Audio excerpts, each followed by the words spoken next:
बहुत ही simple question था, जो कि आपके एनसीईआरटी जो चैप्टर मैंने आपको दिया उस चैप्टर में ये मेंशन था। और ज्यादा नॉलेज इसमें नहीं चाहिए, आप खुद पता लग जाएगा आपको कि ज्यादा नॉलेज किसी काम का नहीं है। ठीक है, सबसे पहले क्वेश्चन को तोड़ते हैं। तो इसमें ये पता होना चाहिए कि प्राथमिक चट्टान क्या है। सबसे पहले आपको क्या प्राइमरी रॉक के बारे में पता होना चाहिए कि प्राइमरी रॉक क्या है। ठीक है, उसके बाद में उसकी विशेषताएं आपको बतानी है, टू दी पॉइंट लिखना है बस, उसकी विशेषताएं आपको बतानी है। साथ में उसके प्रकारों का भी आप वर्णन कर सकते हो कि उसके कौन कौन से प्रकार हैं, जो प्राथमिक चट्टाने हैं उनके प्रकार क्या क्या है। क्वेश्चन को तोड़ लिया ना। देखो, जिन बच्चों की दिक्कत आ रही है कि हम कैसे क्वेश्चन अटेम्प्ट लें, जो क्वेश्चन पूछा गया उसको थोड़ा अंडरलाइन कर लो। आप रियल एग्जाम में भी क्वेश्चन कैसे अंडरलाइन कर सकते हो, ज्यादा ज्यादा मत करना, कचरा एग्जाम में तो क्वेश्चन पढ़ नहीं पाएगा। जैसे नॉर्मली आप ऐसा कर सकते हो कि जैसे ये क्वेश्चन दिया हुआ है तो आपको ये पता है कि हाँ इसमें प्राथमिक चट्टानों के बारे में पूछा है, उनकी विशेषताओं के बारे में पूछा है, और उनके कुछ प्रकारों का हमें वर्णन करना है। यानी 3 पार्ट हो गए, 1 पार्ट, 2 पार्ट और 3 पार्ट। बस इनके ऊपर चीजें लिखनी है, आप अपनी मन से नहीं लिख सकते। बाद में क्वेश्चन में जो पूछा गया वही लिखोगे, इसका मतलब टू दी पॉइंट आपका आंसर होगा। तो ये तो हो गया बॉडी पार्ट, कि बॉडी पार्ट पर 3 चीजें आपकी आनी चाहिए। ठीक है, एग्जाम्पल के लिए सबसे पहले जैसे हम इंट्रो लेते हैं कि इंट्रो कैसा होना चाहिए। दोबारा से रिपीट कर देता हूं, इंट्रो 3-4 लाइन में बढ़िया से लिख दो। कैसा होना चाहिए, क्वेश्चन में जो पूछा गया उसके अकॉर्डिंग होना चाहिए, क्वेश्चन की डिमांड के हिसाब से इंट्रो होना चाहिए, अपनी मनमर्जी से नहीं होना चाहिए।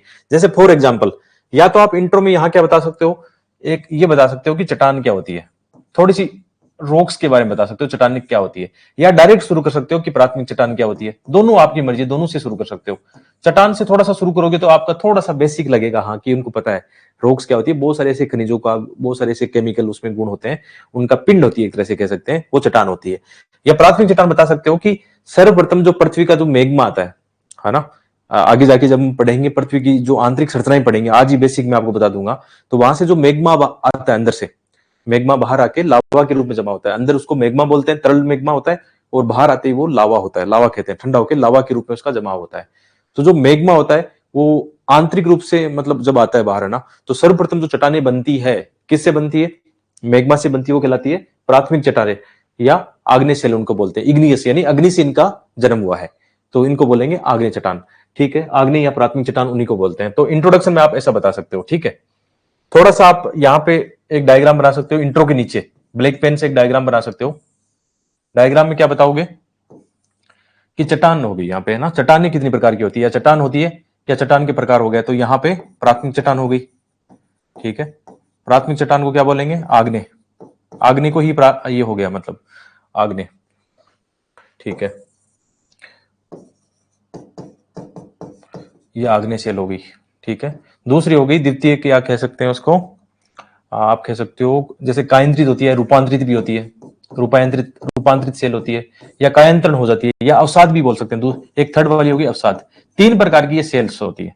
हालांकि क्वेश्चन में इतना डिटेल में नहीं पूछा, टू दी पॉइंट बताओ तो ज्यादा बढ़िया है। मैं आपको अलग अलग तरीका बता रहा हूँ कि कभी कभी आप फंस जाओ किसी चीज में है ना, तो ये तरीका भी हो सकता है। जैसे अभी मुझे पता था कि इसमें डायरेक्ट में टू दी पॉइंट शुरू करता हूँ, एग्जामिनर ने इतना पूछा ही नहीं कि चट्टानी क्या होती है, थोड़ा सा मैं इंट्रो में क्या लिखता, थोड़ी सी चट्टान के बारे में लिख के तुरंत आता मैं आग्नेय चट्टान पर, है ना। या मेरे पास थोड़ा सा स्पेस और टाइम है, मान लो यही क्वेश्चन 150 वर्ड की जगह 250 में आ गया, तो फिर टेंशन नहीं है। तो थोड़ा सा ऐसा लिखेंगे कि चट्टान के बारे में, और चट्टान ये है, फिर इसके बारे में बताएंगे कि प्राथमिक चट्टान क्या होती है।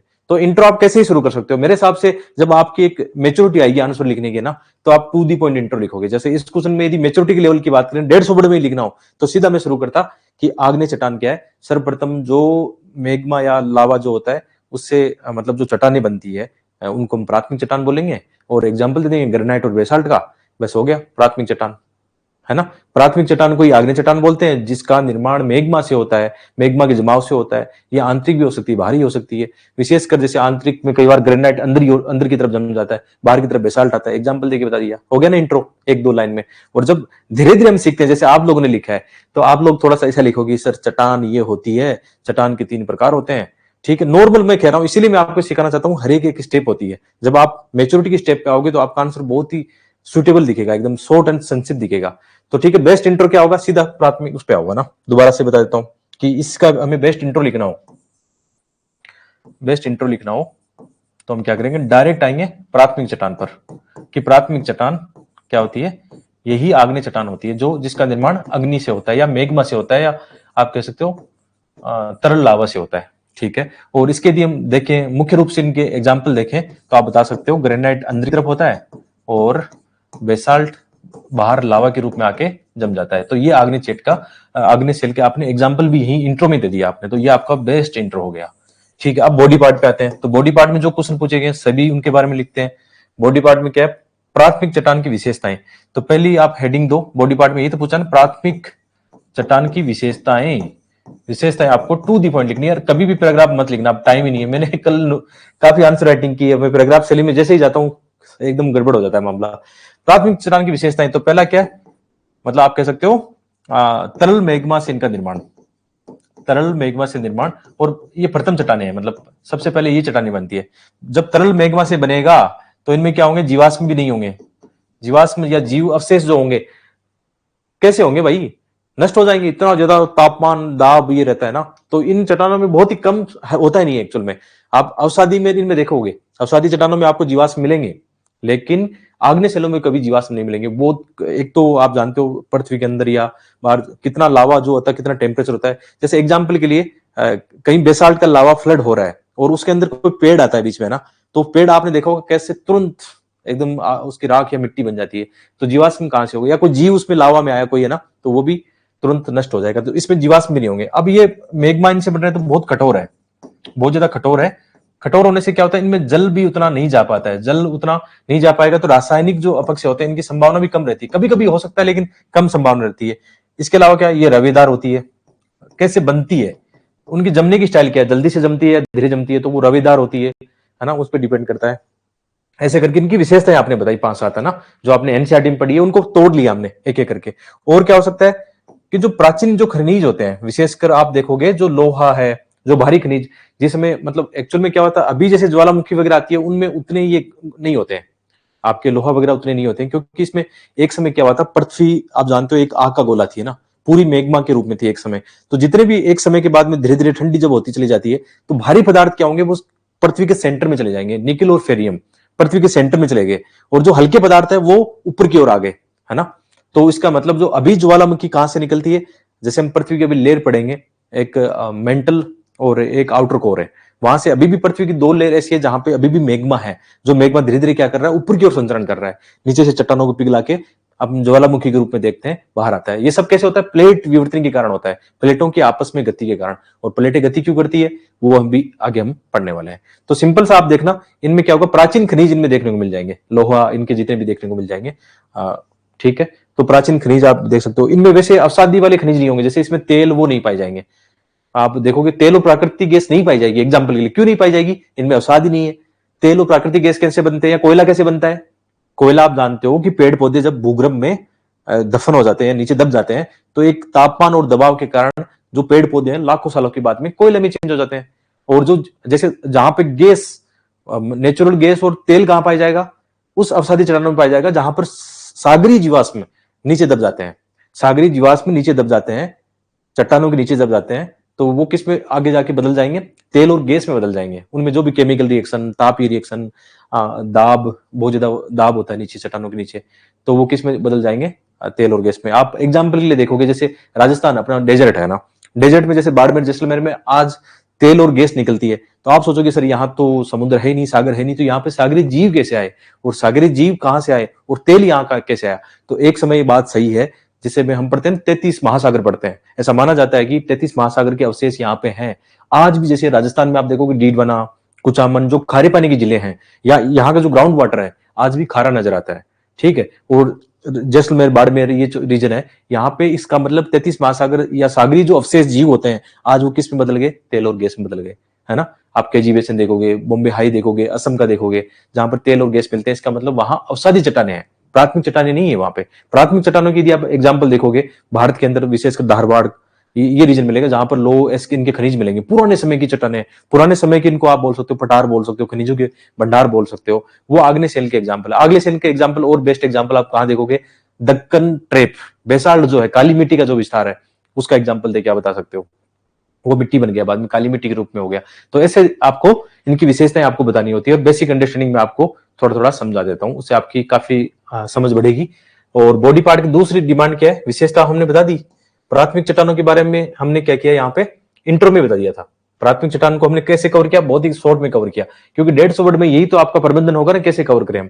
या हम ऐसा कर सकते थे इसको ठीक है, ऐसा हो जाएगा। फिर आगे प्राथमिक चट्टानों के प्रकार, दूसरा मोटा प्रकार देखें, इसका देखें तो प्राथमिक चट्टानों के प्रकार कौन कौन से होते हैं।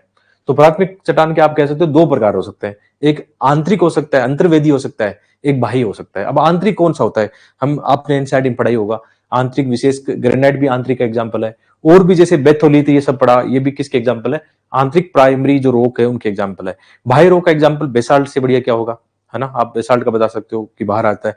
बाह्य रोक के और भी एग्जाम्पल है, जैसे ज्वालामुखी से जो लावा आके जमता है मलबा, वो एग्जाम्पल देके बता सकते हो। और इनके जो कंक्लूजन होंगे ना, निष्कर्ष जो होंगे, जैसे ज्योग्राफी आप पढ़ रहे हैं तो थोड़ा सा हमें ये ध्यान रखना है कि ज्योग्राफी का जो नॉलेज है, इस प्रैक्टिकल नॉलेज को हमें ह्यूमन डेवलपमेंट के साथ लगाना है। जैसे प्राइमरी रोग को निष्कर्ष में हम लिखें तो हम कह सकते हैं कि उपयुक्त विश्लेषण के आधार पर हम कह सकते हैं कि जो प्राथमिक चट्टानें हैं उनका अध्ययन हमें, जो ना केवल जो प्राचीन खनिज है उनके बारे में पता लगता है, वर्तमान में भी हमें उन चीजों के बारे में पता लगता है, जैसे जो जल विज्ञान है, खनिज विज्ञान है, व्यवहारिक दृष्टिकोण बताना है। जैसे एथिक्स में हम निष्कर्ष कैसा लिख रहे थे, वहां पे समाज, जस्टिस, है ना, इन चीजों की बातें कर रहे थे। ज्योग्राफी में आगे तो यहाँ नॉलेज को जोड़ना है ह्यूमन डेवलपमेंट के साथ में। ठीक है, प्राइमरी रोग कैसे ह्यूमन डेवलपमेंट निष्कर्ष के साथ ऐड करना है कि ये जो रिसर्च है ना, ये नॉलेज कैसे हमारे मानव विकास में काम आ सकता है। लेकिन शब्दावलियां कैसी होगी, ज्योग्राफी वाली शब्दावलियां होगी, है ना, याद रखना इस बात का। तो ये आपका निष्कर्ष ले सकते हो। ठीक है, ऐसे लिखा होगा ना आपने, कैसे लिखा बताओ, इस दृष्टिकोण से लिखा, कोई समझ में कोई दिक्कत आई इसको समझने में, क्योंकि ये तो आप पढ़ के भी आए हो, ऐसा नहीं कि आप पढ़ के नहीं आए हो।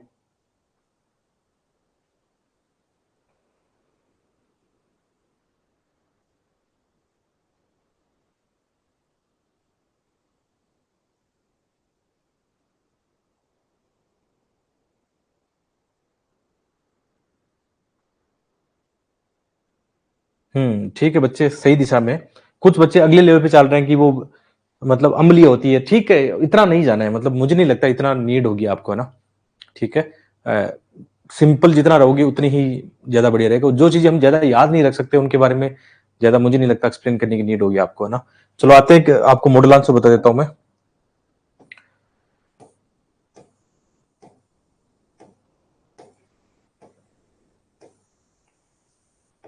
ठीक है, तो हम बात कर रहे थे आपका जो क्वेश्चन आंसर कैसा होना चाहिए, बेस्ट आंसर कैसा होना चाहिए। तो सबसे पहले ये क्वेश्चन हमें दिया है, हम तोड़ सकते हैं प्राथमिक चट्टानें, इनकी विशेषताओं के बारे में, साथ में उनके प्रकार का हमें वर्णन करना है। तो यहाँ पे आप देखोगे, जैसे यहाँ पे मैंने 2-3 लाइन में इंट्रो बताने की कोशिश की है कि पृथ्वी की प्रॉपर्टी अनेक प्रकार के सेलों से बनी है और पृथ्वी की प्रॉपर्टी बनाने वाले खनिज पदार्थ के किसी प्राकृतिक पिंड को हम सेल कहते हैं। जो एक सिंपल वाला जो आपको समझाने की कोशिश करा था कि एक सिंपल इंट्रो भी लिख सकते हैं, या मैंने दूसरा बताया कि सीधा आओ, टू दी पॉइंट आओ ना, ज्यादा बढ़िया वो रहेगा, टू दी पॉइंट आओ, ताकि हमारे जो वर्ड है ना सही इस्तेमाल कर पाए, है ना। लेकिन ये भी कोई बुरा नहीं है, ये भी अच्छा लग रहा है, कोई चिंता की बात नहीं इसमें भी, है ना। आप अपने 2 पेज में 150 वर्ड या 160 वर्ड में इनको कंप्लीट कर पाओ तो अच्छी बात है। फिर जैसे नॉर्मली हमने बता दिया कि चट्टानों के प्रकार, आज मैंने राइटिंग भी सुधारी है, देखो धीरे धीरे मैं आंसर राइटिंग कर रहा हूँ तो मेरी राइटिंग भी सुंदर हो रही है, लिखने की जो स्टाइल है वो अच्छी आ रही है। तो चट्टानों के प्रकार बता दिए कि आग्नेय चट्टान है, अवसादी और कायंत्रित है। अब सीधा हम टू दी पॉइंट अपने क्वेश्चन पे आ गए। ठीक है, कि प्राथमिक चट्टान क्या है, कि द्रवित मैग्मा के ठंडा होकर, कि द्रवित जो मैग्मा है वो ठंडा होकर ठोस हो जाता है, उन्हें हम क्या बोलते हैं, आग्नेय और प्राथमिक सेल कहते हैं। और आग्नेय और प्राथमिक की विशेषताएं देखें तो ये क्या होती है, कुछ कठोर भी होती है, रविदार भी होती है, दानेदार भी होती है, जैसे एग्जाम्पल के लिए बेसाल्ट। ठीक है, इनमें परतों का अभाव पाया जाता है, उतनी परतें नहीं पाई जाती, एक साथ फ्लड आता है, एक साथ जम जाता है। कई बार भ्रांति होती है कि अलग अलग समय में परतें जमी है, लेकिन वो एक्चुअल में परतें नहीं है, इसमें वो लेयर नहीं पाई जाती है। ठीक है, जैसे अवसादी में क्या होता है, अलग अलग समय में अवसाद जमा होता है तो उसमें लेयर पाया जाता है। इसमें जल का प्रवेश बहुत कम होता है, इसलिए रासायनिक अपेक्षा भी नहीं होते हैं। इसमें जीव जो फॉसिल है वो भी नहीं पाई जाते हैं, ज्वालामुखी क्रिया के साथ इनका संबंध है। और भी चीजें मैंने आपको बता दी, विशेषताएं कैसे लिख सकते हो, और कीवर्ड में लिखिए, देखो छोटे छोटे कीवर्ड में लिखिए, इसका मतलब पैराग्राफ नहीं है, इतने डिमांड ही नहीं है। अब इन प्राथमिक चट्टानों के प्रकार आप देखोगे कि प्राथमिक चट्टान के प्रकार कौन कौन से हैं, तो इसमें आप बताओगे कि अंतर्जात आग्नेयशैल होती है और कुछ बाह्य निर्मित आग्नेयशैल होती है। बहुत ही सिंपल तरीके से प्रेजेंट कर दो इसको। ऐसे तो मैं फिजिकल ज्योग्राफी से आपको बताना शुरू कर दिया तो मैं उत्पत्ति के आधार पर, उनके कणों के आधार पर, उनकी अम्लता सारिता के आधार पर आग्नेयशैल हो सकती है, कितनी प्रकार के आग्नेयशैल हो सकते हैं, लेकिन उसकी डिमांड ही नहीं है एक्चुअल में। इतना कौन रट्टा मारेगा यार, सिंपल अप्रोच रखो अपनी, है ना। सिंपल अप्रोच के साथ काम करना है तो सिंपल रखो कि एक आग्नेय, जो नॉर्मल हम एनसीईआरटी में पढ़ते हैं वो चीजें रखनी है जीएस में। ठीक है, इवन मैं तो ऑप्शनल सब्जेक्ट में भी सिंपल रखता हूँ, ये चीजें लिख के आता हूँ, ठीक ठाक मतलब हो जाता है। 252 250 तक नंबर मिले हैं मुझे पहले भी ऑप्शनल सब्जेक्ट, हिंदी मीडियम से मिले, 3 इंटरकॉल ज्योग्राफी से हिंदी मीडियम में हुए हैं। ठीक है, तो काम चल जाता है, ऐसी बात नहीं है। थोड़ा सा उसमें डायग्राम वगैरह अच्छे से ऐड करते हो आप तो आपके नंबर बढ़ जाएंगे, जीएस में बढ़ जाएंगे, ऑप्शनल में भी बढ़ जाएंगे। ठीक है, तो ये क्या अंतर्जात कौन सी है? जब मैग्मा बाहर नहीं निकल पाता है, अंदर ही जमा हो जाता है, तो वो क्या होता है? जैसे ग्रेनाइट का एग्जांपल देते हैं, ग्रेनाइट अंदर की ओर जमाव उसका होता है। ठीक है, और इसके अलावा आंतरिक चट्टानें व स्थलाकृतियां कौन कौन सी बनती है? बेथोलिथ, फेकोलिथ, जो एनसीईआरटी में आपके 11वीं क्लास में दे रखा है आराम से। बाह्य में कौन सा है? जैसे तरल तब जो मैग्मा होता है बाहर आकर लावा के रूप में जो जमता है। ठीक है, और ज्वालामुखी क्रिया के हम एग्जाम्पल देखते हैं, बेसाल्ट और गेब्रो इसके एग्जाम्पल बताते हैं। ठीक है, या बेसाल्ट का एग्जाम्पल बेस्ट है, गेब्रो नहीं भी याद रखो तो कोई दिक्कत नहीं है। और लास्ट में मतलब निष्कर्ष आप लिखो, कैसा लिखोगे कि विश्लेषण के आधार पर हम कह सकते हैं कि प्राथमिक चट्टानों का न केवल वैज्ञानिक महत्व है अपितु मानव व जीवों के विकास को भी ये समझने के साथ साथ व्यवहारिक महत्व भी प्रदान करते हैं। क्योंकि हमें ये पता लग गया कि जो आग्नेय सेल है उसमें जीव जंतु उतने नहीं पाए जाएंगे, है ना। तो हमें एक जैसे अवसादी सेलों में जीवाश्म पाए जाएंगे, काफी एक रिसर्च यहाँ से निकल के आता है ना। वो प्राइमरी रोग का तो प्रैक्टिकल तो महत्व है ही वो सारा। तो ऐसे करके आप इनको बता सकते हो। 150 वर्ड वाले क्वेश्चन आपको करने हैं 7 मिनट में, है ना, याद रखना है 7 मिनट में करने में। आपको टाइमिंग भी बता देता हूँ। तो 7 मिनट में करोगे तो ये कितने क्वेश्चन होते हैं? 10 क्वेश्चन होते हैं, तो 70 मिनट आपके पास है छोटे वाले 150 वर्ड वाले क्वेश्चन करने के लिए। फिर 250 वर्ड वाले जो क्वेश्चन होते हैं उसमें आपको मिनट मिलने वाले हैं 11, 10 क्वेश्चन उसमें आते हैं, तो इसके मिनट हो गए आपको 110। टोटल हमारे पास 180 मिनट होते हैं, 3 घंटे होते हैं ना, 180 मिनट होते हैं। तो याद रखना है, बड़े 250 वर्ड वाले आपको लिखने 11 मिनट में, और छोटे 150 वर्ड वाले लिखने आपको 7 मिनट में। ये आपकी प्रैक्टिस होनी चाहिए, एक समय के बाद में अपने आप आ जाएगी जब प्रैक्टिस करते जाओगे। ठीक है, तो इस क्वेश्चन को आपने आसानी से अटेम्प्ट किया होगा। क्वेश्चन क्या है, कैसे तोड़ना है इसको? तो पृथ्वी की आंतरिक संरचना के बारे में पूछा है, जो इंटरनल स्ट्रक्चर लेयर जो पृथ्वी का है उसके बारे में पूछा है। आपको डायग्राम के साथ इसका वर्णन करना है। ठीक है, तो इसका इंट्रो बहुत ही सिंपल होगा। पृथ्वी का आंतरिक संरचना,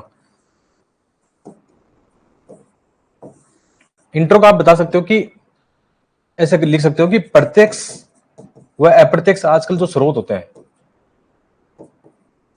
प्रत्यक्ष व अप्रत्यक्ष स्रोतों के आधार पर, विशेषकर जैसे हम देखें कि जो भूकंपीय तरंगे हैं उनके आधार पर पृथ्वी को 3 लेयर या 3 स्तरों में बांटा गया है।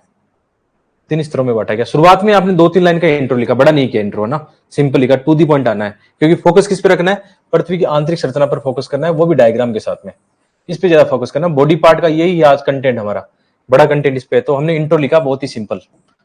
या हम कह सकते हैं कि आधुनिक यदि विज्ञान को हम देखें, आधुनिक जियोलॉजी और ज्योग्राफी को इसको देखें, तो ऐसा रिसर्च बताता है कि पृथ्वी की जो आंतरिक परतें हैं मुख्य रूप से 3 प्रकार की है, 3 लेयर उसमें पाए जाते हैं ना। तो आप यहाँ पे तुरंत इंट्रो के नीचे क्या लिखोगे? पृथ्वी की जो आंतरिक संरचना है, पृथ्वी की आंतरिक संरचना है, या इसको मैं ढंग से आपको बता देता हूं, एक बार मॉडल आंसर के रूप में बता देते हैं।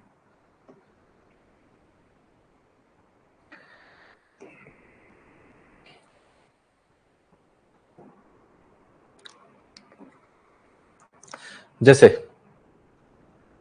हमारे पास वहां पे क्या है, 2 पेज है इसको लिखने के लिए ना।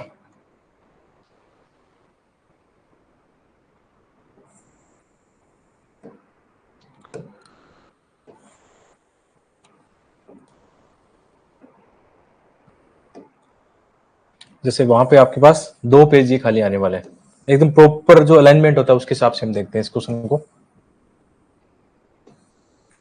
ठीक है, ये 2 पेज खाली आते हैं।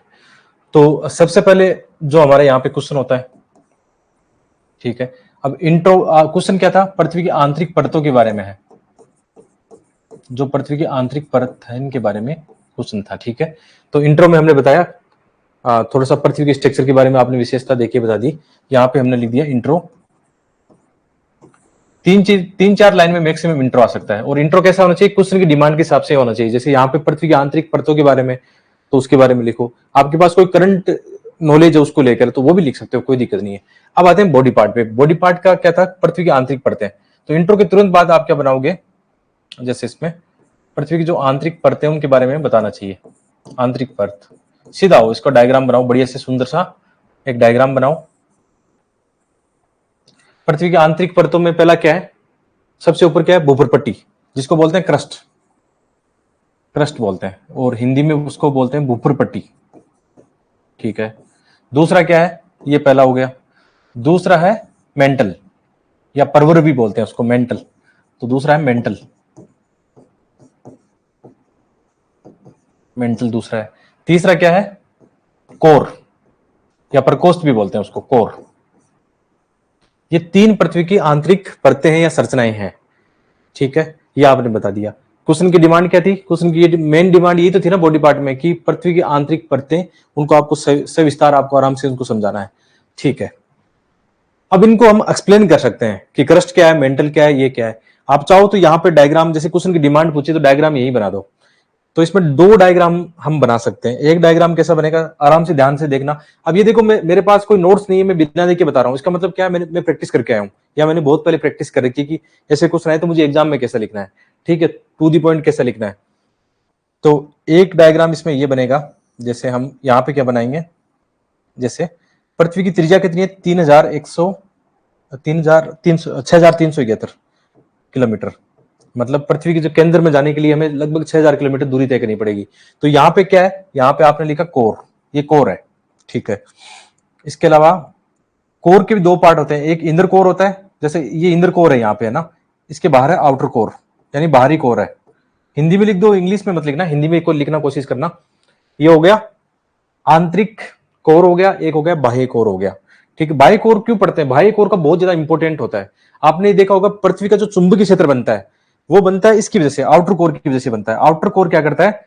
घूमता रहता है किसके? इंद्र कोर के। और उसमें ऐसे अर्थ पिघलित मेग्मा या कुछ बहुत सारे चुंबकीय कण होते हैं या पदार्थ होते हैं जो कि जो इंद्र कोर है उस पर जाके टक टक टक टक, मतलब जो डायनोमो जैसे सिद्धांत काम करता है ना, उस पर काम करता रहता है। बहुत सिंपल रखना है कि डायग्राम ऐसा बनाया, इंद्र कोर हमने बनाया, आउटर कोर बनाया, फिर ये लगभग हो गया 5,000 के आसपास, 5,155 किलोमीटर यहाँ पे, है ना।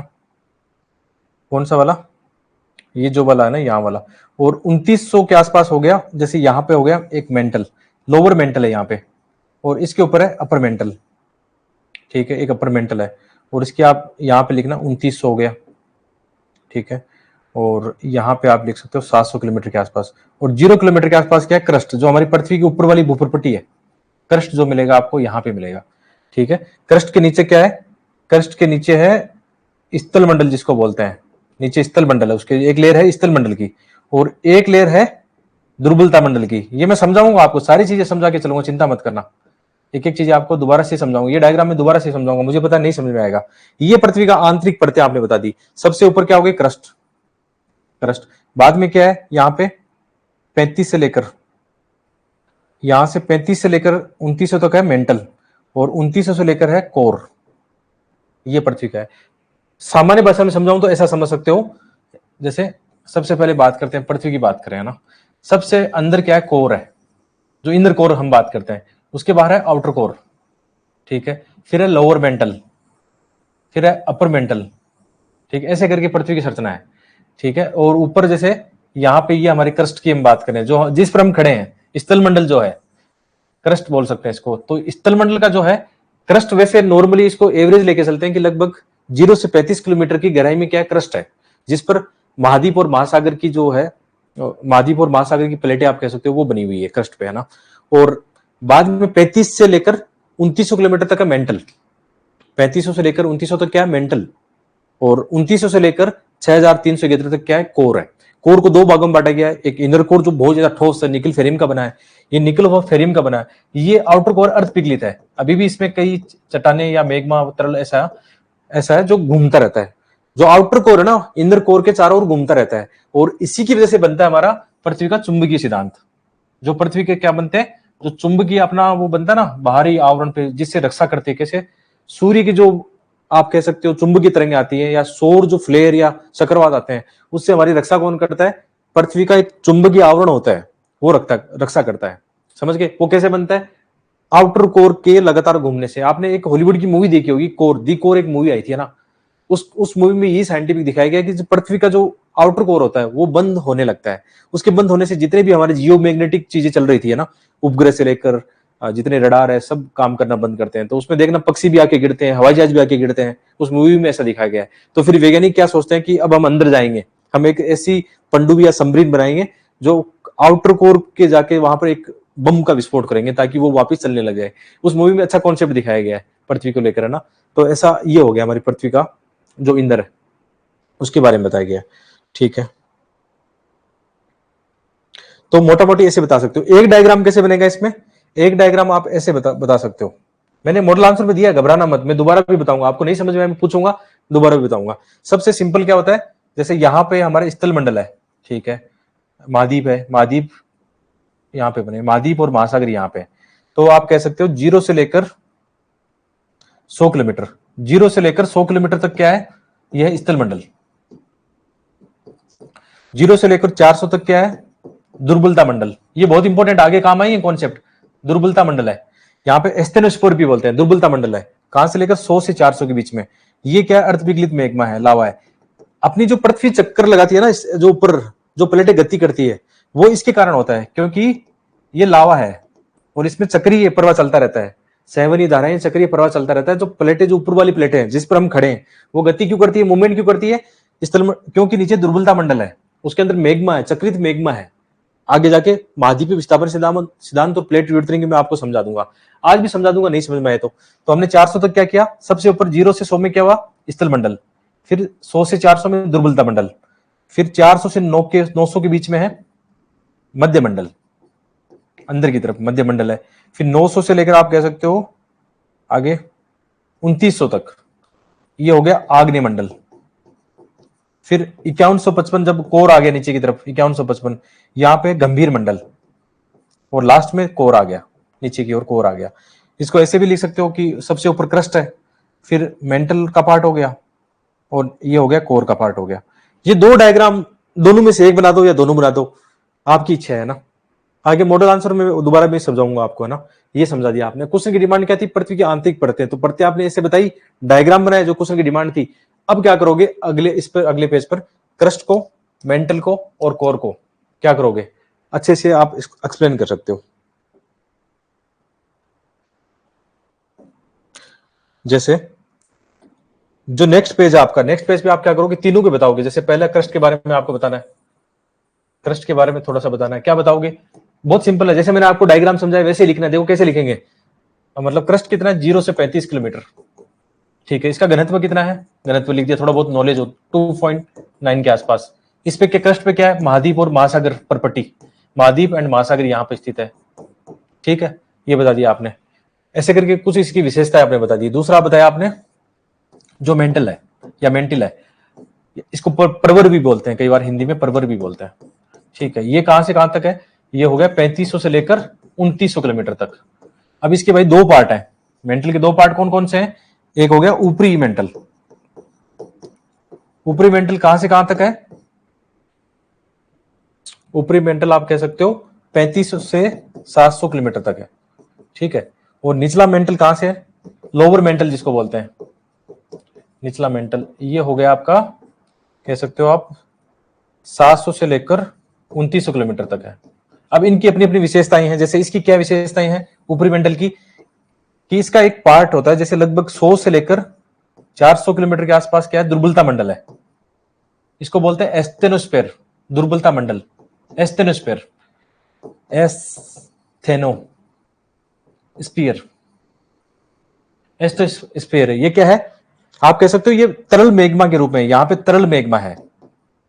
पृथ्वी की जो प्लेटें गति करती है, किस कारण करती है, इसी दुर्बलता मंडल के कारण करती है। क्यों, दुर्बलता मंडल के अंदर मैग्मा चक्रीय प्रवाह के रूप में गति करता रहता है। आप ऐसा कह सकते हो बॉल बीरिंग की तरह है, बॉल बीरिंग कैसे एक चक्कर लगाता रहता है ना, नीचे जो उसकी गोलियां होती है जो उसको घुमाती है, सेम दुर्बलता मंडल क्या करता है, जो स्थल मंडल है उसको चक्रीय प्रवाह का मौका देता है। जैसे प्लेटें गति करती है इसी कारण करती है, बहुत काम आएगा ये दुर्बलता मंडल, हर जगह काम आएगा। एक यूपीएससी में क्वेश्चन आया था 2018 में, मेंटल प्लूम का क्वेश्चन आया था, जीएस में आया था, आप क्वेश्चन देखते हो पीवाईक्यू, तो वहां पे एक मेंटल प्लूम का क्वेश्चन आया हुआ है, वो यही है, दुर्बलता मंडल से मेंटल प्लूम ऊपर की ओर निकलते रहते हैं और चट्टानों को गति प्रदान करते हैं, प्लेटों को तोड़ते हैं, वो लावा मैग्मा बाहर निकलता है, ज्वालामुखी बनती है, ज्वालामुखी पर्वत बनते हैं। तो मेंटल प्लूम्स बहुत इंपॉर्टेंट होते हैं। और मेंटल प्लूम्स कहां से निकलते हैं, दुर्बलता मंडल से निकलते हैं। तो इसकी ये विशेषता आपने बताई, इसमें तरल मैग्मा ये है। इसको ना कई बार लो वेलोसिटी जोन भी इसके अंदर है, 100 से लेकर 250 के आसपास है। ये क्या लो वेलोसिटी जोन क्या है, इसमें जब हम भूकंपीय तरंगे पढ़ेंगे, आगे वाला क्वेश्चन करेंगे ना, तो भूकंपीय तरंगे क्या करती है, यहाँ पे आके दुर्बलता मंडल में उनकी गति कम होने लगती है। क्योंकि तरंगे कैसे काम करती है, तरंगे ज्यादातर क्या करती है, जैसे ठोस में पी तरंगे जो होती है वो ज्यादा गति करेगी। नेक्स्ट क्वेश्चन यही है, नहीं समझ में आ रहा दोबारा बताऊंगा। तो आपने क्या बताया, और निचले मेंटल के बारे में आपने क्या बताया, ये थोड़ा ठोस अवस्था में है और इसका दाब अब धीरे धीरे बढ़ता चला जाएगा, घनत्व जो होगा 5+ या 6-7-8 चला जाएगा। फिर तीसरा कौन सा हो गया, कोर। तीसरा आपने कोर के बारे में लिखा। कोर के भी दो प्रकार है, जैसे कोर को भी कैसे लिखोगे, इसके भी दो प्रकार है, एक मतलब इनर कोर हो गया, एक हो गया आउटर कोर हो गया। ठीक है, आउटर कोर कहां पे है ये आप बताओगे, 2900 से लेकर 5155 किलोमीटर के आसपास है। ये है 5155 से 6371 किलोमीटर है। ठीक है, इंदर कोर क्या करता है, इंदर कोर बहुत ठोस है। किसका बना है, निकिल और फेरियम का बना है, निकिल और फेरियम का बना हुआ है। आउटर कोर किसका है, ये अर्ध पिघलित मैग्मा का बना है। ये पृथ्वी का डायनामो के रूप में काम करता है, इसके कारण पृथ्वी का चुंबकीय क्षेत्र बनता है। यहां पे भी रेडियो एक्टिव और सेवनी धाराएं काम करती है। तो ऐसे करके समझाने की कोशिश की है। ये चीजें समझ में आई आपको? ठीक है, मैं इसका मॉडल आंसर बताता हूं। ये तो मैंने रफली बताया, नहीं समझ में आया तो मैं दोबारा बताऊंगा। मैंने पहले ही कहा कि मैं आपको कॉन्सेप्ट वगैरह साथ लेके चलूंगा, हर चीज आपको बताने वाला हूं।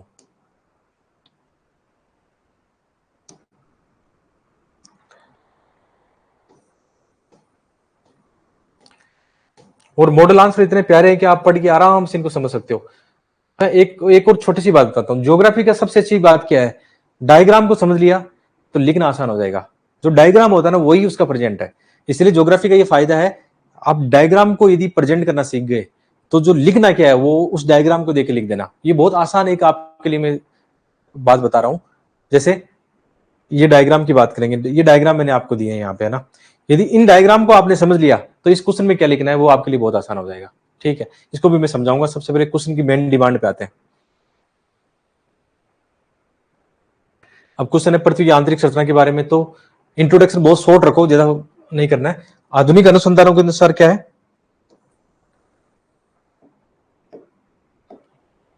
आधुनिक अनुसंधानों के अनुसार विशेषकर भूकंपीय तरंगों को देखें हम, इसके आधार पर हम पृथ्वी की आंतरिक संरचना को या उनकी जो परतें उनको आराम से समझ सकते हैं। अब पृथ्वी की आंतरिक परतें कौन सी है, सबसे ऊपर क्या है, क्रस्ट है, उसके बाद में है मेंटल, और उसके नीचे क्या है, कोर है। ठीक है, आपने बेसिक सिंपल सा आपने एक बनाया डायग्राम। और आंसर राइटिंग में ये भी ध्यान रखो कहां ब्लैक पेन का यूज करना है। डायग्राम बनाते समय ब्लैक पेन का यूज करो, अच्छा लगता है यार, मतलब आप आराम से लिख रहे हो। जेल पेन का यूज करो अच्छी सुंदर राइटिंग के लिए। अभी मैं इन पे काफी ध्यान दे रहा हूँ क्योंकि मुझे अब मेंस लिखना है तो मेंस लिखना है तो क्या हम अच्छा दिखा सकते हैं। अब देखो मेरे सामने 60 दिन है, 60 दिन में कैसे मैं 9 पेपर तैयार करने वाला हूँ यूपीएससी के, ना। आपके सामने तो अभी 6 महीने जिसमें जीएस का इतना सा पढ़ना है ना। तो ये होता है माइंड का गेम, प्रबंधन का गेम होता है। आपको कम समय मिलेगा तो आप रिएक्ट वैसे करोगे, आपको ज्यादा समय मिलेगा तो आप रिएक्ट वैसे करोगे। अब आप पर डिपेंड है आप कैसे अपने आप को बनाना चाहते हो, ना। ठीक है, तो पृथ्वी की आंतरिक परतें हमने देखी, 3 परतें यहाँ पे हमने बताई। तुरंत हमने क्या किया, क्वेश्चन की डिमांड ये थी, मैंने जानबूझकर ये लिख दिया था, मुझे पता है कई बच्चे डायग्राम नहीं बनाएंगे, तो क्वेश्चन में ये लिख दिया कि सचित्र बताओ उसको। इसका मतलब चित्र की प्रैक्टिस करनी है, डायग्राम की प्रैक्टिस करके आनी है। ठीक है, यहाँ पे 2 डायग्राम है, ये बहुत जगह है, हर जगह मिलेगा ये डायग्राम आपको। दोबारा समझा देता हूँ। पृथ्वी की जो आंतरिक संरचना है, सबसे पहले क्या है, आंतरिक कोर है। अंदर की तरफ क्या है, आंतरिक कोर है, जो ठोस है, निकिल और फेरियम के रूप में। बिल्कुल पृथ्वी का जो कोर है, कोर को सामान्य देखते हैं, कोर देखते हैं, लेकिन कोर को थोड़ा और बांटते हैं, 2 भागों में बांटते हैं, एक इंदर कोर, एक आउटर कोर। इंदर कोर क्या है, ठोस है, ध्यान रखना। इंदर कोर क्या है, बहुत ज्यादा ठोस है, ये ठोस है। इंदर कोर बिल्कुल ठोस है, निकिल और फेरियम का बना है। ठीक है, कितनी गहराई पर है, 6371, पृथ्वी की त्रिज्या इतनी गहराई पर है। अब आउटर कोर जो है इसको अलग करता है 5000 के आसपास। और आउटर कोर क्या होता है, ये अर्ध पिघलित मैग्मा है। इसमें क्या, लावा, मैग्मा, ये सब, ठीक है, मैग्मा है इसमें, मैग्मा है, बहुत सारे मतलब रेडियो एक्टिव पदार्थ होते हैं, सेवनी धाराएं इसमें चल रही है। तो ये क्या करता है, चक्कर लगाता रहता है इसके, किसके, इंद्र कोर के, और चारों ओर चक्कर लगाता है और पृथ्वी का चुंबकीय क्षेत्र बनता है। सबसे इंपॉर्टेंट इसका महत्व है, और भी बहुत सारे महत्व इसके हैं। ठीक है, यहां से भी है ना, सेवनी धाराएं, मैग्मा है ना, ऊपर की ओर चलता रहता है। हो सकता है जैसे ऐसे वैज्ञानिक बताते हैं कि आउटर कोर से भी है ना, ऊपर की ओर है ना, सेवनी धाराएं या मैग्मा, मेंटल प्लूम तो चलो मेंटल में होगा, यहां से हो सकता है आउटर से भी कुछ प्लूम्स, कुछ ज्वालामुखी मैग्मा ऊपर की ओर आए, ये भी आंतरिक चट्टानों को पिघला के ऊपर आ सकता है। वैज्ञानिक ऐसा बताते हैं। बाकी मोस्ट ऑफ जो से अपनी ज्वालामुखी घटती है वो कहां से घटती है, वो मेंटल से घटती है। तो इस बात को दोबारा समझना कि सबसे नीचे क्या है, इंद्र कोर है, उसके बाहर क्या है, आउटर कोर है। आउटर कोर क्या है, अर्ध पिघलित मैग्मा, याद रखना, ये ठोस है, इनकी गहराई इतनी है। जैसे 2900 किलोमीटर या शुरू ऊपर से समझते हैं। सबसे ऊपर क्या है, क्रस्ट है, ये क्रस्ट, पृथ्वी का क्रस्ट है जिसपे हम खड़े हैं अभी, जिसपे हम खड़े हैं, जो धरातल हमारा दिख रहा है वो क्रस्ट है। ठीक है, क्रस्ट के 2 पार्ट होते हैं, एक महाद्वीपीय चट्टान, महाद्वीपीय स्थल भी आते हैं और महासागरीय भी आते हैं, महासागरीय बेसिन भी आता है। ठीक है। इन दोनों को मिला के स्थल मंडल बनता है। स्थल मंडल का लगभग गहराई आप मानोगे 0 से 100 किलोमीटर होती है। ये दो तरीके के डायग्राम इसीलिए समझाए मैंने आपको। तो सबसे ऊपर हो गया क्रस्ट, उसके बाद में होता है स्थल मंडल, ये है स्थल मंडल। अब क्रस्ट ये स्थल मंडल दोनों जुड़े हैं आपस में, ठीक है। अब इसके नीचे दुर्बलता मंडल, ये है दुर्बलता मंडल। जो लावा है ये ऊपरी मेंटल का पार्ट है, याद रखना। दुर्बलता मंडल किसका पार्ट है? ऊपरी मेंटल का पार्ट है। और बाद में ऊपरी मेंटल में क्या होता है? ऊपरी मेंटल का ऊपरी पार्ट किसके रूप में है? दुर्बलता मंडल के रूप में है। फिर बाद में ठोस हो जाता है। लोअर मेंटल क्या है? ये भी ठोस है। फिर ये ये तरल है। ऐसे करके समझ रहे हैं इसको। तो पृथ्वी की आंतरिक परतें मोस्ट ऑफ ठोस है। दो ही जगह द्रव आता है, मैग्मा आता है। कहां पे?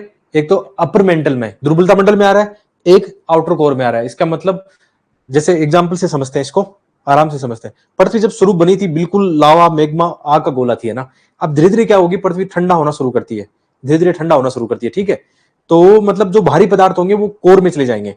कोर में भारी पदार्थ चले गए, जैसे लोहा, निकल, फेरियम और भी जो भारी पदार्थ है कोर में जाके सिकुड़ गए एकदम, है ना।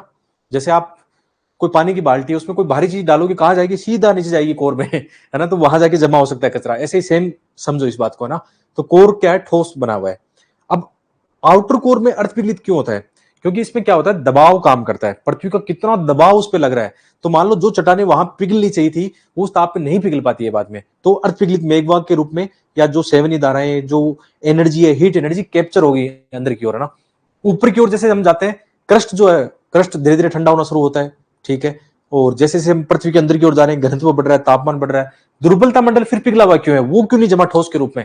तो उसकी भी एनर्जी निकल रही है ना धीरे धीरे, ज्वालामुखी के माध्यम से निकल रही है, सेवनी धाराएं, हॉट प्लूम्स के बारे में निकल रही है ना, धीरे धीरे एनर्जी निकल रही है उसकी भी, ठीक है। तो दुर्बलता मंडल में एक चीज और है, वही बात है कि जब हम दाब बढ़ाते हैं तो हो सकता है जो खनिज वहां पे पिघलने चाहिए थे उस समय वो उस तापमान पे नहीं पिघले, उनको ज्यादा तापमान चाहिए होगा। जैसे दुर्बलता मंडल का तापमान 1100-1200 डिग्री सेल्सियस हो, उससे ज्यादा भी हो सकता है। उस तापमान पर भी वो चट्टानें नहीं पिघल रही है, इसलिए अर्थ पिघलित मेघमा के रूप में अभी भी है।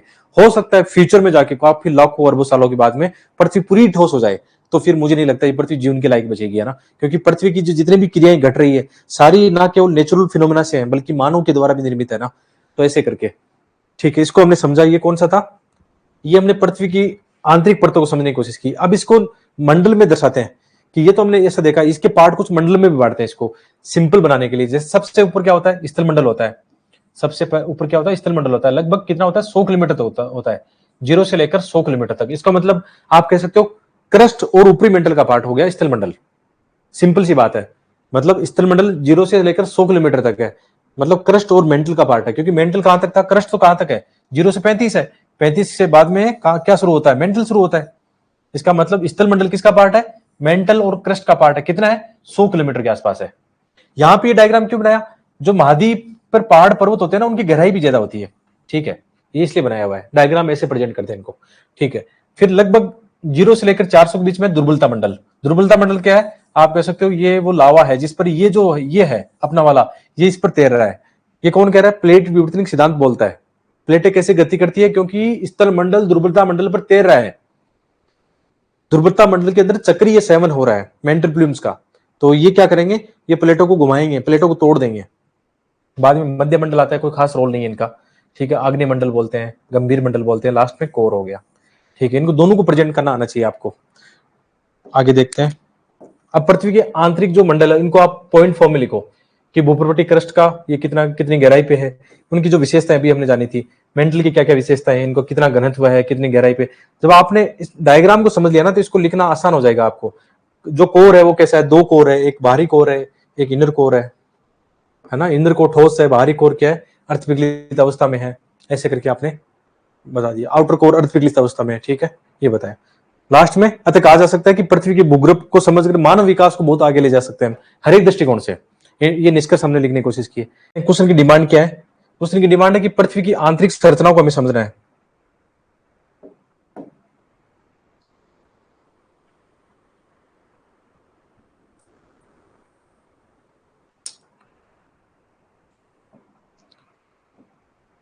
पृथ्वी की आंतरिक संरचना को हमें समझना है, ठीक है। पहले तो पृथ्वी की आंतरिक संरचना कौन सी है, जो अभी हम पहले वाले क्वेश्चन में पढ़ गए हैं। इसका मतलब वो समझ, अंडरस्टैंडिंग आपकी इसमें काम आएगी। तो पृथ्वी की आंतरिक संरचना को हमें समझना है, ठीक है। और इसको समझने में किसका रोल है? पूरा फोकस इस पे ज्यादा करना आपको कि जो अर्थक्वेक की तरंगे है ना, भूकंपीय तरंगे, कैसे इंटरनल जो स्ट्रक्चर ऑफ द अर्थ है उसको समझने में सहायता करती है। विद डायग्राम आपको समझाना है, सिस्मिक वेव के बारे में बताना है। और आपको मैं विश्वास के साथ कह सकता हूँ ये क्वेश्चन आने वाले वक्त में 25 में 26 में आएगा। जिस हिसाब से यूपीसी क्वेश्चन पूछ रहा है यहाँ से फिजिकल ज्योग्राफी से, कभी उसने मेंटल प्लूम पूछा, कभी उसने प्राइमरी रोग पूछी, कभी उसने क्या पूछा, एक आया था सिंपल सा क्वेश्चन और आ रखा था फिजिकल फ्लूइड का आ गया ना। तो इसका मतलब अगला क्वेश्चन आना ही है, या तो पृथ्वी की जो आंतरिक परतें हैं ना, मेंटल, ये सब इनके बारे में आएगा, या क्वेश्चन आएगा सिस्मिक वेव। सबसे ऑथेंटिक जो क्वेश्चन मुझे जो नजर आ रहा है आने वाले वक्त में, ये क्वेश्चन आपसे पीसीएस एग्जाम में देख लेना या यूपीसी में देख लेना, ये क्वेश्चन आएगा, देख लेना यहाँ से। तो ऐसे क्वेश्चन में करवाऊंगा प्रैक्टिस, जो मुझे लगता है कि एनसीईआरटी का जो चैप्टर दिया है वहां से क्वेश्चन कैसे बन सकता है। ठीक है। और एक बात और है, मेंस के लिए ज्योग्राफी के अंदर आप जो अभी एनसीईआरटी पढ़ रहे हो मेरे साथ साथ, आपको ये भी पता लग जाएगा लास्ट में मुश्किल से कौन से चैप्टर मेरे काम किया। जैसे कल आपको 5-7 चैप्टर दिए गए, 6वीं 7वीं 8वीं 6वीं 7वीं और 11वीं का, उस एनसीईआरटी से फाइनल मेंस के लिए रिवीजन करने वाला एक चैप्टर होगा बाद में। आपने देखा होगा पृथ्वी की आंतरिक संरचना और अर्थक्वेक वाला, ये चैप्टर केवल मेंस के लिए आपको पढ़ना है। ऐसे करते करते फाइनल आपके पास डिसीजन क्या होगा, चलो प्रीलिम्स के लिए तो सारी एनसीईआरटी देखनी पड़ेगी क्योंकि वहां फैक्चुअल चीजें हैं, लेकिन मेंस के लिए मेरे एनसीईआरटी के इतने चैप्टर काम किए जिनको मैं रिवाइज कर सकता हूं। तो आपको सारा कचरा अलग साइड में, सारे नोट्स आपके प्रिपेयर हैं। इवन ज्योग्राफी मेंस के लिए तो जो मॉडल आंसर तैयार करेंगे 40 दिन में, वही आपका सफिशिएंट कंटेंट होगा। ठीक है। बस करंट अफेयर पे नजर गड़ाए रखना। अभी जैसे मानसून चल रहा है ना, तो अभी जैसे कल परसों में आया था कि भारत के कुछ ऐसे क्षेत्र जहां पे वर्षा अधिक हो रही है, कुछ वाले में कम हो रही है। इंडियन एक्सप्रेस में एक आर्टिकल था जिसमें बताया गया था मतलब कैसे मतलब ये स्ट्रक्चर काम कर रहा है। वहां दो चीजें इंपॉर्टेंट बताई गई थी, एक तो वेस्टर्ली पवन जो है ना उसके बारे में बताया गया था, जो अरब सागर से होकर आती है उसके बारे में था, और एक था ट्रफ, मानसून ट्रफ के बारे में था, जो आईटीसीजेड बनता है पाकिस्तान से लेकर उधर से लेकर ये बनता है बंगाल की खाड़ी तक, मैदानों को पार करके, यानी नील दाब का क्षेत्र। तो यही अखबार में जो चीजें आती है उसको ऐड कर लिया अपने नोट्स में, आप पढ़ते जाओ। हिंदी की न्यूज़पेपर में आता है या इंडियन एक्सप्रेस पढ़ते हो आप, या करंट अफेयर में आ जाएगी। लेकिन मैं चूंकि न्यूज़पेपर पढ़ता हूँ तो मुझे बहुत हेल्प मिलती है वहां से, है ना, अपने नए एग्जाम्पल। और रिसेंटली जो मैं नए नए एग्जाम्पल क्रिएट कर रहा हूँ, जो नोट्स बना रहा हूँ, मैं आपके साथ पीडीएफ शेयर करूंगा उसकी थोड़े दिन बाद में, उसकी चिंता मत करना। तो वहां से भी देख के सीख लेना मुझे करंट अफेयर से नोट्स कैसे बनाने हैं। आपको मंथली मैगजीन पढ़नी है, न्यूज़पेपर पढ़ना है, बस सफिशिएंट कंटेंट है। ठीक है। तो पृथ्वी की आंतरिक संरचना को समझने में अर्थक्वेक की तरंगें किस प्रकार सहायता करती है। अर्थक्वेक का अभी हमारा आगे भी चैप्टर बाकी रहेगा, कि जैसे रिसेंटली आपने देखा होगा कुछ जगह अर्थक्वेक आए हैं, विशेषकर आप देखोगे जैसे एक तुर्की का जो अर्थक्वेक आया था उसका रीजन क्या है, वहां 3 फॉल्ट या अलग अलग प्लेट वहां पे काम कर रही थी। तो अर्थक्वेक का जो अगला कंटेंट है, मतलब अर्थक्वेक के जो क्वेश्चन आ सकते हैं प्रैक्टिकली, है ना, वो हम पढ़ेंगे प्लेट टेक्टोनिक के साथ में, महाद्वीपीय विस्थापन और प्लेट टेक्टोनिक जो आगे आगे नेक्स्ट आपके चैप्टर होंगे उससे भी आपका कवर हो जाएगा। ज्वालामुखी और अर्थक्वेक आने की रीजन ही क्या है, प्लेट टेक्टोनिक है, यानी प्लेटों की गति, प्लेटों का खिसकाव, इन्हीं की वजह से अर्थक्वेक आते हैं और ज्वालामुखी फूटती है, आप कह सकते हो। ठीक है। तो यहाँ पे हम पढ़ रहे हैं पृथ्वी की आंतरिक संरचना, तो इसको समझने में सबसे ज्यादा हेल्प कौन करता है, भूकंपीय तरंगे। तो वही सिंपल बात है, इंट्रो पे आओ। इंट्रो पे आप बहुत बेसिक बता सकते हो कि भूकंपीय तरंगे कैसे, मतलब जो पृथ्वी की आंतरिक परतें उनकी सहायता करती है। एक बेसिक 2-3 लाइन में जो आपकी समझ है उसके हिसाब से इंट्रो लिख दिया। अब बार बार मतलब वो नहीं बताऊंगा इंट्रो में कि ये लिखा जाएगा, या मॉडल आंसर में लिखा हुआ है वो देख लेना। बाकी इसको इंट्रो लिखते तो आप सिंपल सा लिखते कि प्रत्येक अप्रत्यक्ष कारक होते हैं कई बार पृथ्वी के उसमें भूकंपीय तरंगे सबसे आजकल के हिसाब से ऑथेंटिक रिसोर्सेज है, ऐसा करके भी लिख दिया, है ना। बॉडी पार्ट का मेन क्या है, पृथ्वी की आंतरिक संरचना। तो थोड़ा सा बॉडी पार्ट में पृथ्वी की आंतरिक संरचना को बता सकते हो, थोड़ा सा बताना चाहो तो। जो पृथ्वी की आंतरिक संरचना को हमने बताया है, जो 3 भागों में है, एक कौन सी भूपटपट्टी है ना, यानी आपका क्या है, क्रस्ट है, एक आपका मेंटल है और एक आपका कोर है। ये आपने बताया कि इसको समझने में कौन सहायता करेगा, भूकंपीय। या ये नहीं बताओ तो सीधा किस पे आओ, इंट्रोडक्शन पार्ट में, यहाँ पे सीधा आओ भूकंपीय तरंगों पर, बॉडी पार्ट में सीधा आ जाओ, भूकंपीय तरंगों पे आ जाओ। जैसे इसको दोबारा से देखते हैं, इसको मैं बेसिक आपको समझाने की कोशिश करता हूं डायग्राम पे। इसकी भी कॉन्सेप्ट आपकी क्लियर होगी, धीरे धीरे इसको समझने की कोशिश करते हैं। थोड़ा सा हो सकता है टफ हो, लेकिन इसको समझेंगे। ठीक है।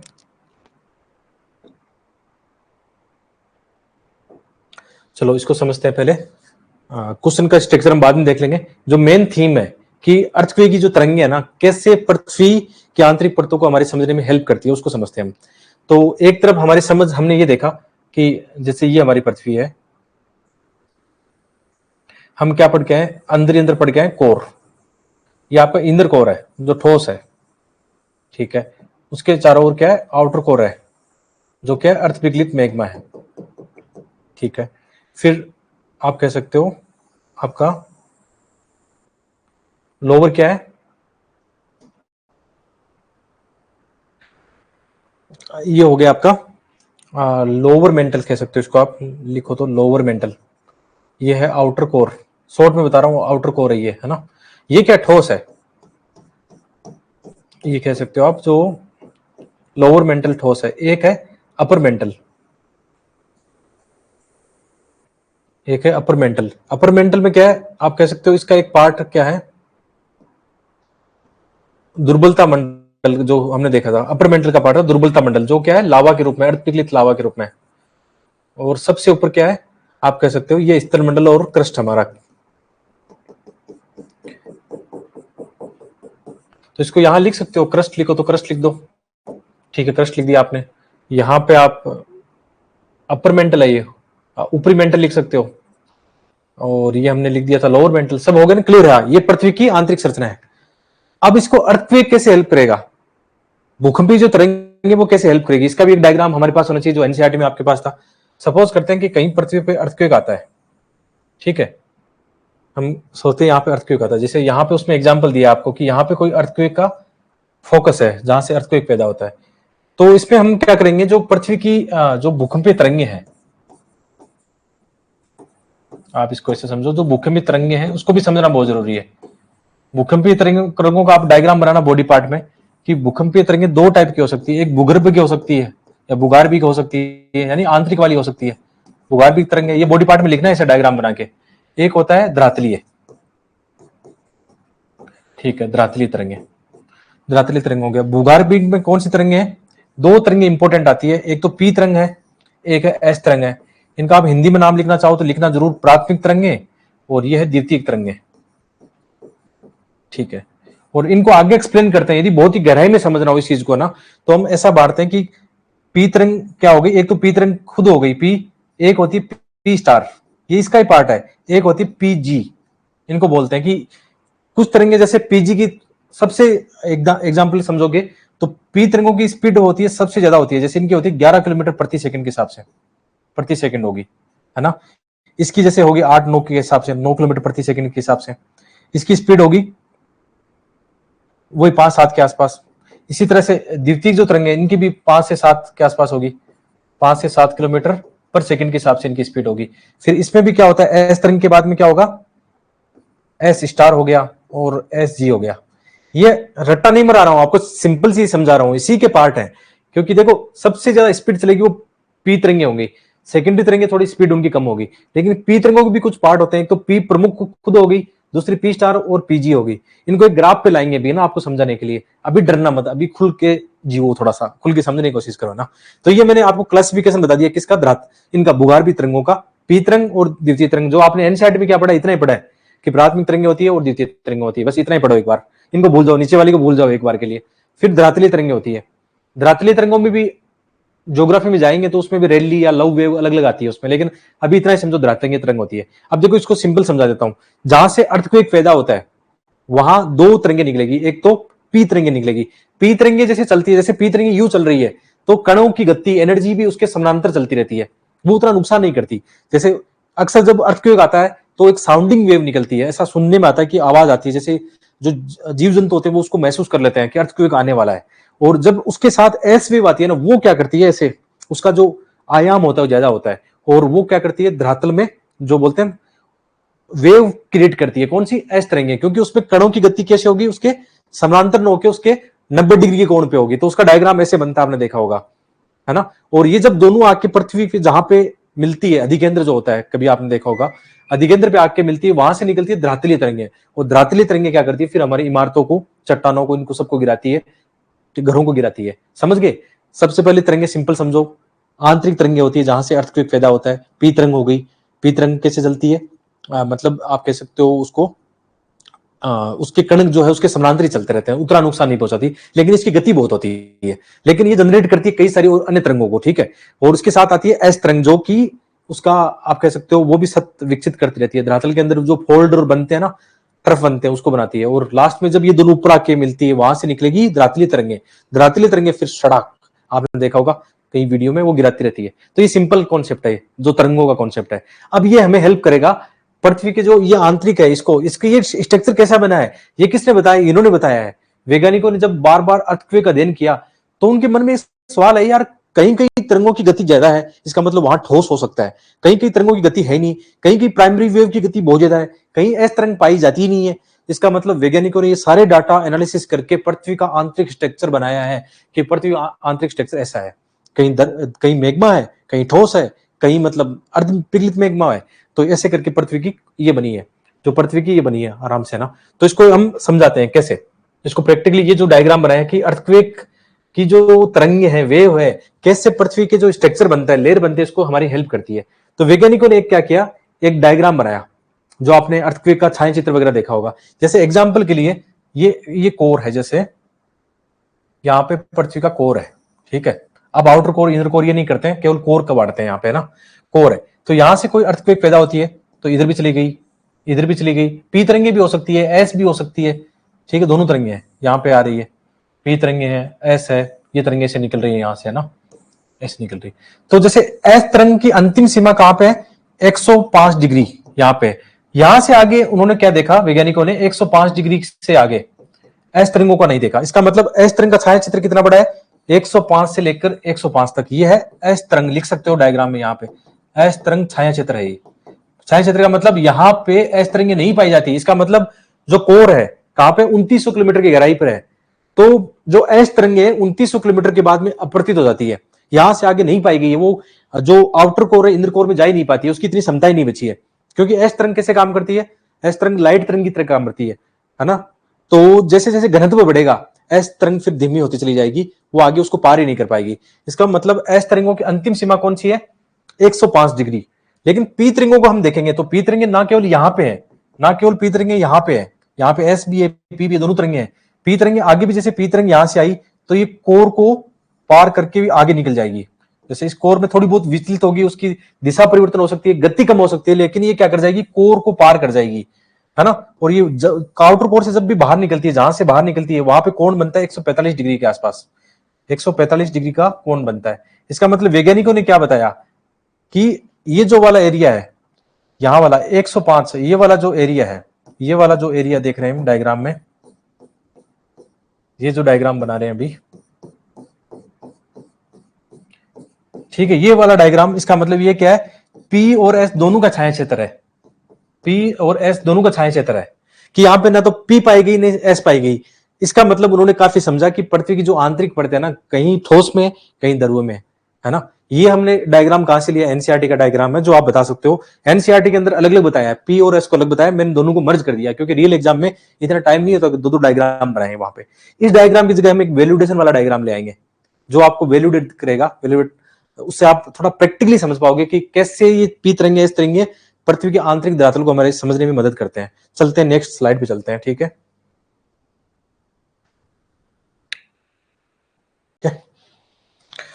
ओके, तो अब इसको समझते हैं प्रैक्टिकली कैसे, कि पृथ्वी की आंतरिक परतों को हम समझेंगे किससे, पी और इन तरंगों से। पहले तरंगे एक बार मैं दोबारा लिख देता हूं ताकि जल्दी समझ में आए चीजें, जो पृथ्वी की आंतरिक भूकंपीय तरंगे उसके बारे में। तो यहाँ पे हमने क्या देखा, एक तो भूगर्भिक तरंगे, आंतरिक तरंगे भी बोल सकते हैं इनको, और एक तरंगे है जो धरातलीय तरंगे। धरातलीय तरंगे लास्ट में जब हम महसूस करते हैं ऊपर आके, जब हमारे धरातल पर चीजें गिरने लगती है, वो धरातलीय तरंगे कैसे, पी और एस जहां पे मिलती है वहां से जनरेट होती है धरातलीय तरंगे। तो भूगर्भीय तरंगों को हमने दो भागों में बांटा है, एक पी तरंग हो गई, एक एस तरंग हो गई। अब पी तरंगों को आगे हमने कर दिया, ये सबसे हाई स्पीड वाली है पी, और बाद में पी स्टार कम स्पीड है, और पी जी इनको दिया गया, ये काम आएगी। अभी ज्योग्राफी का एक मैप बनाएंगे हम, या एक ग्राफ बनाएंगे, उस पर काम आएगी। तो इसमें भी एस स्टार है और एस जी, अभी इतना याद रखो बस, है ना। अब हम समझेंगे, जैसे हमने वो देखा था, इसको ग्राफ पे लाते हैं, एक ग्राफ बनाते हैं कि कैसे भूकंपीय तरंगे तरंगे हेल्प करेगी हमारी, है ना। एक ग्राफ बनाते हैं इस पे, है ना, थोड़ा सुंदर बनाते हैं।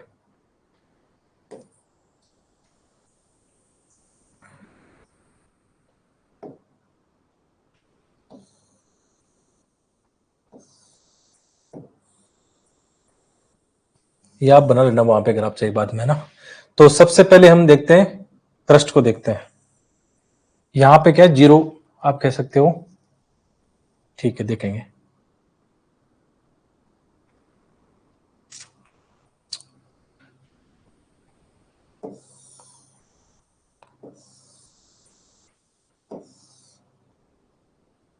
आराम से धैर्य बनाए रखना, समझने की कोशिश करना जो मैं समझा रहा हूं यहाँ पे, है ना। ये थोड़ा सा जटिल ग्राफ है जो ऑप्शनल ज्योग्राफी में इस्तेमाल करते हैं, लेकिन आप चूंकि यहाँ समझ, मैंने बोला कि आपको वैल्यूडेशन भी दूंगा मैं कॉन्सेप्ट, है ना, तो वो भी समझाऊंगा साथ में। तो सबसे पहले हम इसके बनाते हैं 6। ये जो तरंग है इनको ग्राफ पे दिखाएंगे हम। 6 चाहिए हमें यहाँ पे, इसके 6 भाग करते हैं। ये हमने इसके 6 भाग किए। तो सबसे पहले यहाँ दिखाए पी तरंग, फिर P star, P G, S तरंग, एस स्टार और एस जी। ठीक है, ये प्रैक्टिस करते करते सीख जाओगे। जैसे अभी मैं, मुझे कौन सा किताब लेके नोट्स लेके मैं देख रहा हूँ, अभी अंडरस्टैंडिंग होगी तो समझ में आने लगता है। ठीक है, तो सबसे ऊपर हम देखते हैं कौन क्या होता है। सबसे पहले 0 डिग्री पर आते हैं, फिर 35 डिग्री पर क्या है, यहाँ पे है क्रस्ट, ये आप लिख सकते हो क्रस्ट, है ना। क्रस्ट आप देख सकते हो 35।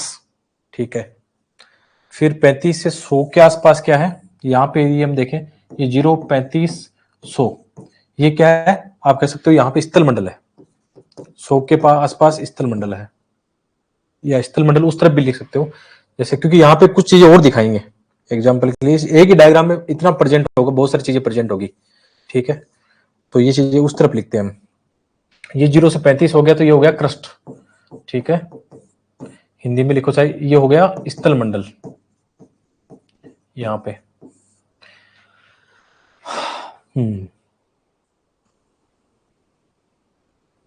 फिर 100 से 700 के आसपास लिख सकते हैं, यहाँ सीधे चले 929 के आसपास। जैसे इसमें आप सीधा डायरेक्ट दिखा सकते हो।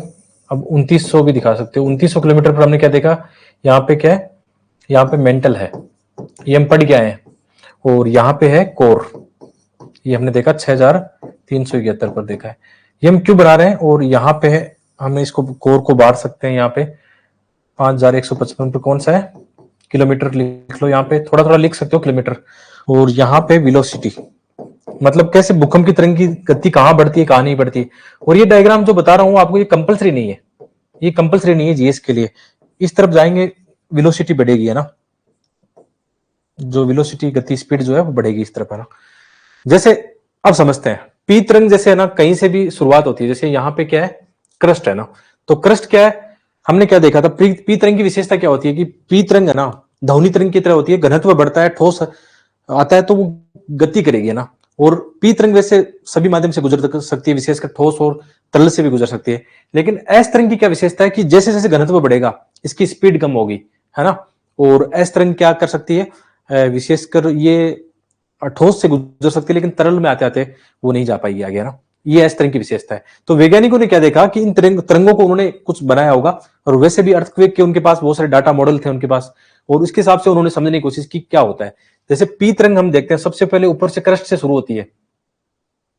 ठीक है, ऊपर क्रस्ट से शुरू होती है तो उसकी स्पीड बढ़ती है, क्योंकि स्थल मंडल क्या है, क्रस्ट कैसा है, ठोस है। ठीक है, क्रस्ट के आसपास आते आते जैसे जैसे वो यहाँ पे आती है, स्थल मंडल वाला 100 वाला पार्ट है, तो मेंटल का कौन सा पार्ट आता है, दुर्बलता मंडल। यहाँ पे हमने देखा था दुर्बलता मंडल है, एस्टोनिस्फीयर है, तो वहां दुर्बलता मंडल कैसा है, दुर्बलता मंडल कैसा है, दुर्बलता मंडल, हाँ, दुर्बलता मंडल कैसा है, थोड़ा सा अर्धपिघलित मैग्मा है। तो ये स्पीड इनकी मैग्मा से क्या हुआ, इनकी दिशा भी प्रवर्तित हुई और स्पीड कम होने लग गई, है ना। ठीक है, और जैसे जैसे वापस ये कोर वहां पे जा रही है, कोर की तरफ, है ना, जैसे निचला जो मेंटल ठोस है तो उनकी स्पीड बढ़ जाएगी। लेकिन जैसे कोर के पास जाएगी, ये अर्थ कोर क्या है, अर्थ पिघलित है, तो वापस स्पीड कम हो जाएगी। जैसे ही वो इंद्र कोर की तरफ जाती है, इनकी स्पीड बहुत ज्यादा हो जाएगी, 12-13 मतलब 11 किलोमीटर प्रति सेकंड के हिसाब से हो जाएगी।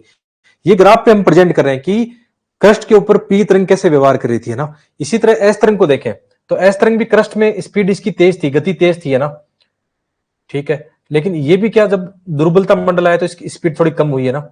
और आप इसको कह सकते हो, जैसे यहां तक आते थे ये वापस मुड़ गई 105 डिग्री पर। 2900 से आगे आपको एस मिलेगी नहीं, एस तरंग जो है 2900 से नीचे मिलेगी नहीं, क्योंकि हमने उस डायग्राम में क्या देखा था, इस डायग्राम में क्या देखा था, इस डायग्राम में कि 105 डिग्री पर एस मिलती नहीं है। तो ये जो दूसरा वाला डायग्राम हम क्या बता रहे हैं, ये ग्राफ पर प्रेजेंट कर रहे हैं इनको, ना।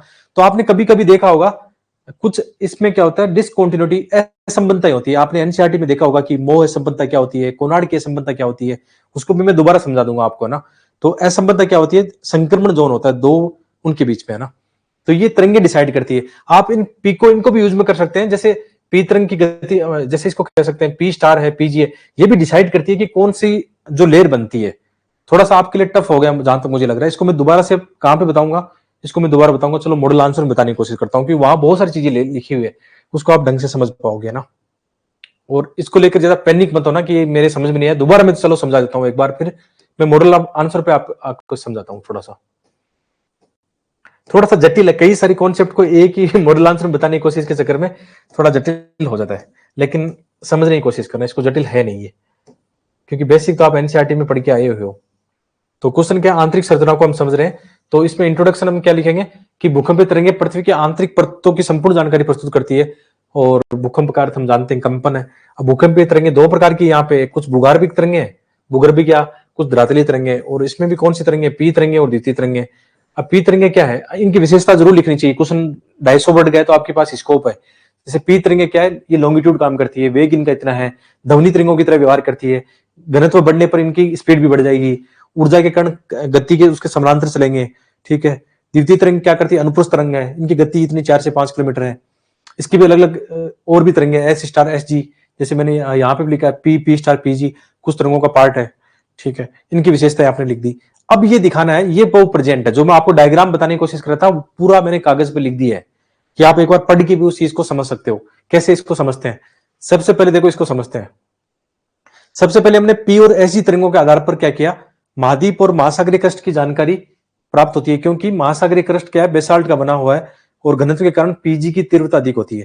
देखो सबसे पहले उन्होंने क्या देखा, सबसे पहले सबसे हल्की वाली तरंगों को गुजारा उन्होंने, पी जी और एस सी तरंगों को, जिसको गुजारा कहां से, महाद्वीप और महासागरीय क्रस्ट से गुजारा। तो उन्होंने देखा कि महासागरीय क्रस्ट में कहीं ना कहीं पीजी जो तरंगे उनकी स्पीड बढ़ गई, क्योंकि वो बेसाल्ट का बना होता और उसका घनत्व भी ज्यादा है। एस जी तरंगे फिर है ना, वो भी नॉर्मली व्यवहार करती है, उनकी स्पीड यहाँ ठीक ठाक रहती है।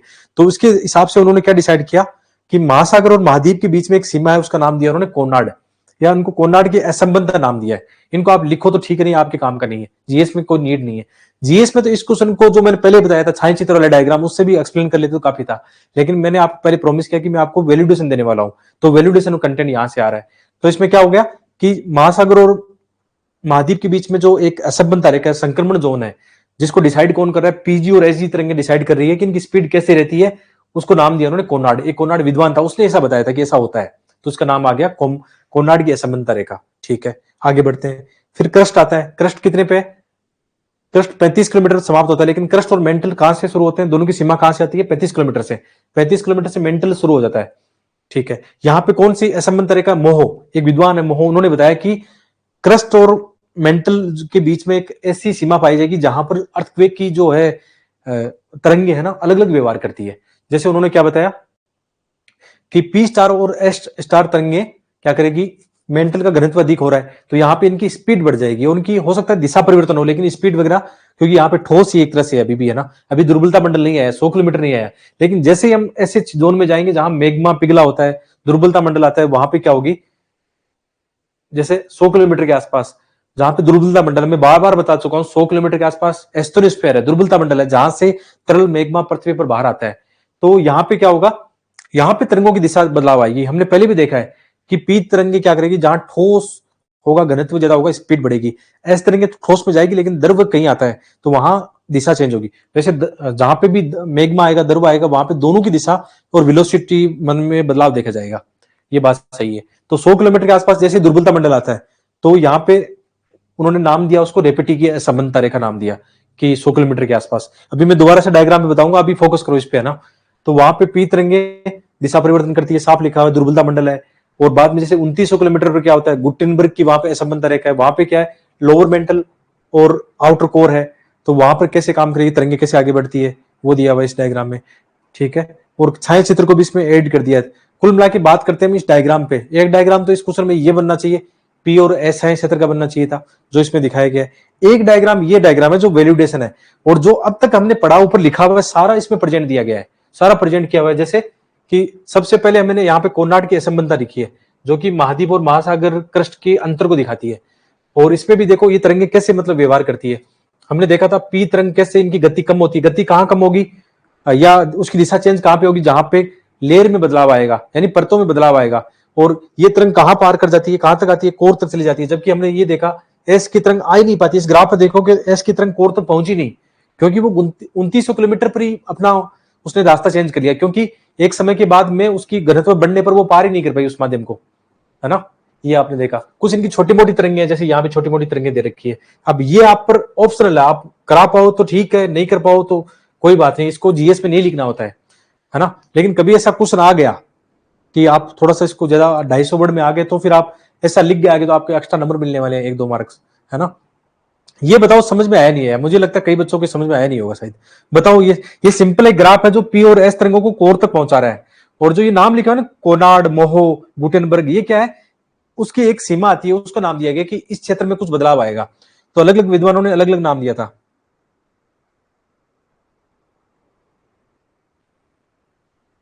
हाँ, मतलब ज्योग्राफी ऑप्शनल में तो ऐसा करके आना पड़ेगा। यदि मैं यही सेम क्वेश्चन ज्योग्राफी ऑप्शनल में आता तो वहां केवल छाया चित्र वाले से काम नहीं चलेगा, है ना। मुझे ये डायग्राम बनाना ही पड़ेगा नंबर लाने के लिए।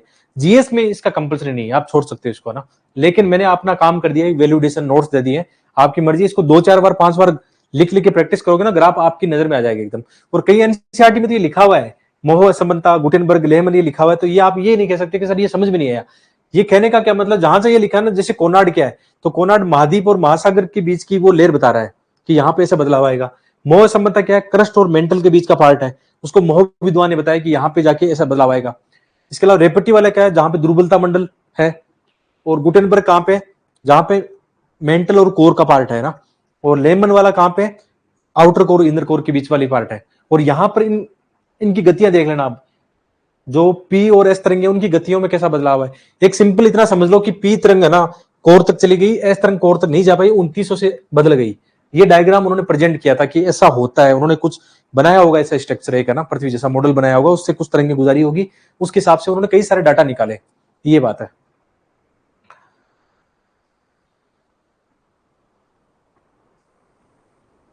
बताओ इसमें कोई दिक्कत आई समझने में तो कुछ करते हैं, नहीं तो 50% आगे हम वीडियो को बार बार देखकर प्रैक्टिस कर लेंगे। हाँ